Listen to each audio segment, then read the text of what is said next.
Hello there and welcome to our Shield of the Sun video. In this video for Matthew chapter 9, we're going to actually cover some things with Matthew chapter 9 that I thought would be very, very interesting to hear. So we're going to talk about some miraculous activities for which is very interesting. So I'd like to go in some other matters pertaining to it. There's a lot of teachings presented in Matthew 9 that are just incredible to realize and take in. So in Matthew chapter 9, we're going to start actually in verse 18. So in verse 18, we read something very interesting. While he spake these things unto them, behold, there came a certain ruler and worshipped him, saying, My daughter is even now dead, but come and lay thy hand upon her, and she shall live. So it's an interesting matter that's being presented in Matthew chapter 9 about death, about dying. So we have a certain ruler. And this certain ruler was a type of priest who owned land. So he was a landlord. So this landlord, back then, a landlord had, more power regarding the regions for which he owned. He literally was the ruler of those lands. And this ruler was a priest. And he was a member of, or honorary member of the Sanhedrin. And thus he worshiped, that's to say he worshiped Jesus. He recognized that this was God on earth and tells him that my daughter is even now dead. So it's very interesting. He says, my daughter is dead, which is interesting. Is now dead. Is even now dead. So look at the term, is even now dead. So what was happening before? She was dying, and then she goes what called a comatose-like state, physically, temporally. So is even now dead, but come and lay thy hand upon her, and she shall live. So he's literally telling Jesus, I know you're God. I know you have a power that can bring her back to life, or bring her back to our temporal reality. So what was Jesus doing? Remember, you got to keep this in mind. We want to die to go to heaven. So what is the matter with dying? It's passing into another world is what's happening. You're going from the temporal world to a celestial interdimensional world to pass from the realm of the dead to enter into heaven. So let's look at that interdimensional passing, the celestial pathway, the realm of the dead. So is even now dead. He's saying my daughter is in that realm. My daughter is in that interdimensional realm right now. She hasn't passed over yet, but she's in that realm right now. And I would like for you to come and bring her back to our realm. Is what he's actually saying to Jesus. And Jesus arose and followed him, and so did his disciples. So Jesus didn't say, nah, I'm a little busy. Right now, I got a 9-to-5 deal. Got kids at home. Or like, no, I got a girlfriend. I don't got any kids, I just got a girl. Or no, I'm just selfish. I'm just tired. Right? I'm gonna go sit by the lake. I'm gonna go eat a sandwich. I'm tired, all right? Or how much money you got? You gonna pay me something for you? Am I gonna get paid for this? It's like, what do you got on you? Like, give me your carriage. It's like, give me your tools. I'm a carpenter. I like your tools. He didn't do any of that. He didn't charge him. He didn't give him a price. He just, all right, let's go. And behold, a woman, which was diseased with an issue of blood 12 years, came behind him and touched the hem of his garment. So she had a disease that affected her stomach. And this disease that was affecting her stomach was eating away her immune system. So her immune system was destroyed, and thus she had pain that came out of her body. And thus this is how sick she was. For she said within herself, if I may but touch his garment, I shall be whole. Now there's even more detail regarding the woman in other chapters, that she had paid a lot of money to a lot of doctors hoping they would cure her. So she went to standard medical doctors. A lot of them come from Roman schools or Hebrew schools, and even in Egypt, they offered medical science there as well. And so she goes to these doctors, and apparently she was a woman of some wealth at some point because she was able to go to different doctors and pay the asking price of what they're asking for, and managed to acquire that and give that to them in the hopes that they could cure her, and they never were able to do it. So now she's relying on pure blind faith in order to ascertain the healing that she needs. So, for she said within herself, if I may but touch his garment, I shall be whole. That's incredible faith to have, to understand. Like everyone else, you're hearing about Jesus. The Sanhedrin has negative things to say about Jesus. Rather, government officials, most said nothing, but to observe and observe Jesus and see what he's doing, where some would be critical. Is he of Mars? Is he of Venus? Is he of Jupiter? Who is he? I don't know this man. He doesn't prescribe to any of our gods. This is strange. Maybe he's one of the gods on earth. We don't know.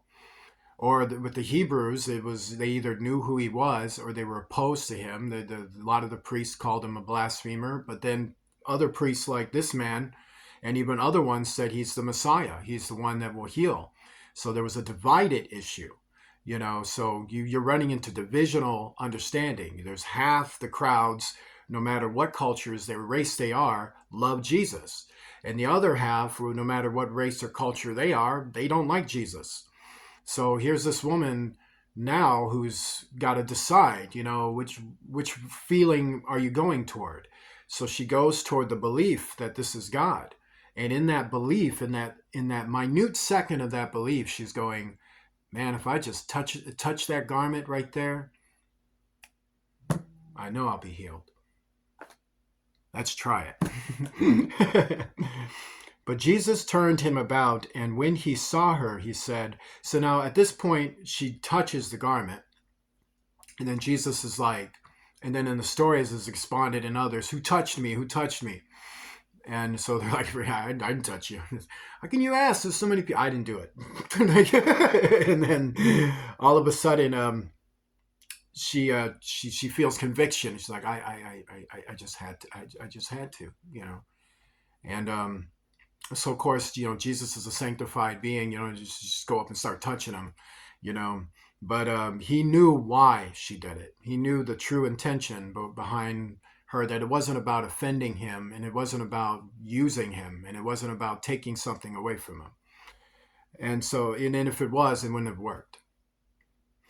He said, daughter, be of good comfort. Thy faith hath made thee whole. And the woman was made whole from that hour. So it's interesting. Was Jesus sexist? No. He called you a woman when you were out of tune, when you're out of step. So you use a derogatory term. It's like there's one way to say, hey, woman. And then there's like, woman. But in this case, he says what? Daughter. Meaning you, my servant, my daughter. Meaning when God calls you daughter, you're finding origin of the source of your creation. You're finding connection with your God, your real creator, meaning proverbially your real parents, the one that really made you and made your parents and your grandparents and everyone else. And he tells her, be of good comfort. Don't worry about it. In fact, you should be happy right now. In fact, take this blessing and go celebrate. Go relax. Thy faith had made thee whole, meaning because you believed in something that was unseen to you without your own understanding and application, this has made you whole. And the woman was made whole from that hour, meaning all pain stopped. She was no longer bleeding. She was cured. And when Jesus came into the ruler's house and saw the minstrels and the people making a noise. Now, keep this in mind. So some people take this as this was a funeral going on. That, the girl died and they're having a funeral and Jesus shows up. How many funerals do you know have minstrels and people making noise? So to understand, Read it carefully. And saw the minstrels and the people making a noise. So he's saying, I saw a party going down. There was a party happening. Or there were people talking, all excitability going on, talking about this, talking about that, talking about this. And then there was people making music. There were people jamming, people singing, people clapping, got people playing the lyre, playing the strings, playing percussion, like playing flutes, trumpets, well, slight horns,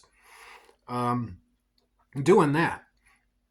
Like, you ever seen that at a funeral? Like, you ever go to a funeral and people are just do do do do do?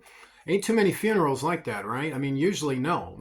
Like if I show up to a funeral with a minstrel and making a bunch of noise, get out. What do you? Don't you have any respect for what's happening here? Like, obviously not. I like minstrels and making get out.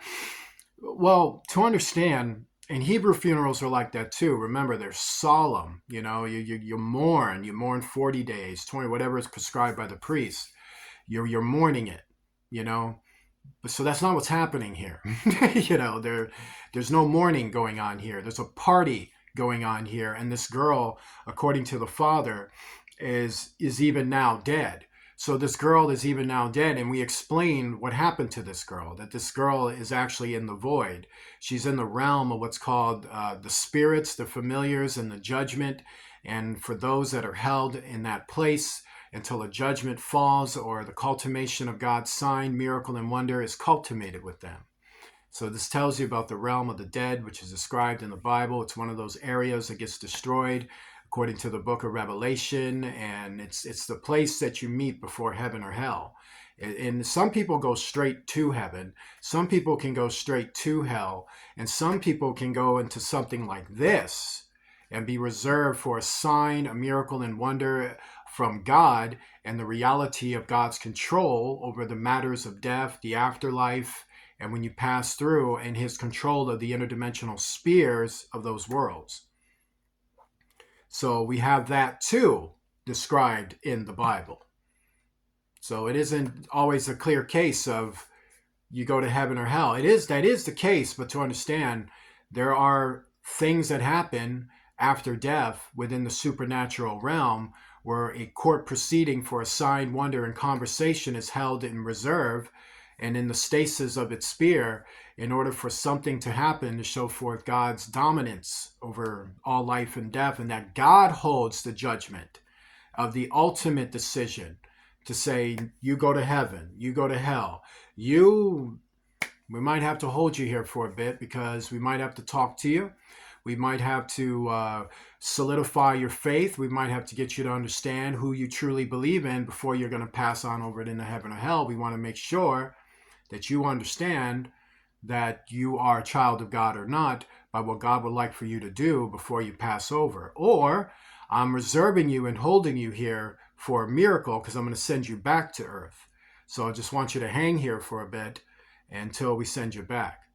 So why was the minstrels and the people making a noise? Because they knew that. They knew that this girl had not gone to hell and she had not gone to heaven, and therefore she's being held in stasis, and they can feel her spirit, they can feel her presence. So they're making minstrels and noises to get her attention. They're trying to talk to her, they're trying to communicate to her, they're trying to reach out to her. There's go to God, or hey, do you remember me? And and things like that. And if you think I'm kidding, I'm not. This is right there in the Bible. It's telling you about it. It's been telling you about it. And when Jesus came into the ruler's house and saw the minstrels and the people making a noise, he said unto them, Give place, for the maid is not dead, but sleepeth. And they laughed him to scorn. So once again, sleepeth. What is that? Sleepeth is to say she has entered an astral realm where she's alive, meaning she can't hear you the way you can hear her, or the way you think she's supposed to hear you, meaning she cannot talk to you. She might hear them, she might see them, but she's not going to communicate with you the way you're seeking, because she's being held in a state to where It's not that her soul is in jeopardy where you have to reach out to her and talk to her and tell her, hey, look, you're being held there because you're being left for a decision to follow God. So we want to show you the celebration of life in order to inspire you for heaven. Now he's telling them that that's not the case here.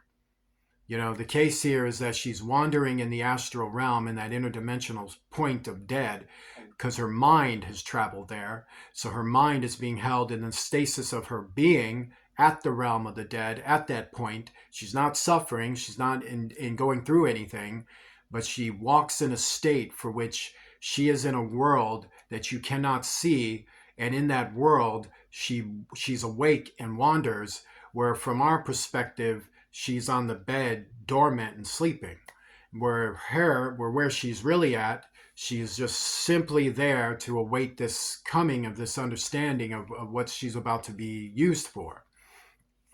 So he's telling him to give place, that you're out of place with what you're doing. You're not doing this. This is not proper, you know. So now he's explaining it to them, you know, or Jesus explaining it to them. The maid is not dead, meaning not on their way to hell. So you don't have to make these minstrels and noises to convince her of the celebration of life for God, but sleepeth, meaning she's being held in stasis for me, because I'm going to bring her back. They understood it. Want to know how they reacted to it? And they laughed him to scorn. All right, you dead brain persons, you, I don't know what kind of women you are, and I don't know what kind of men you are, but get out, everyone out. And then that's when Jesus, and when the people were put forth, this is confirming what I'm saying, that, you know, God got perturbed with them. It was like, get out, get out. It's, no, get out. Get your music, get your stuff, and get out of here. You know what you're doing. You're acting stupid. I already told you what was happening, and you don't want to believe me. So just get out. Just get out. You make me sick. Get out. So we went in. And so it's because of the fact normally that would be the right course of action, but he just told them she's not dead, meaning she's not being subjected for hell. She's being subjected for a miracle. So you don't have to do all of this. What do you know, man? When you come in here, man, Mr. Messiah, this guy, another man telling us what to do. Get out right now. And that's why he starts yelling at him. And took her by the hand, and the maid arose. So what did Jesus do? Look at how he does this. So once he kicks them all out, he reaches out his hand, and he's like, he reconnects her spirit and moves the force of her spirit back to her body and restores her mind at the moment of the touch.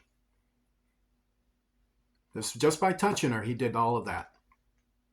All of that from one touch. Just...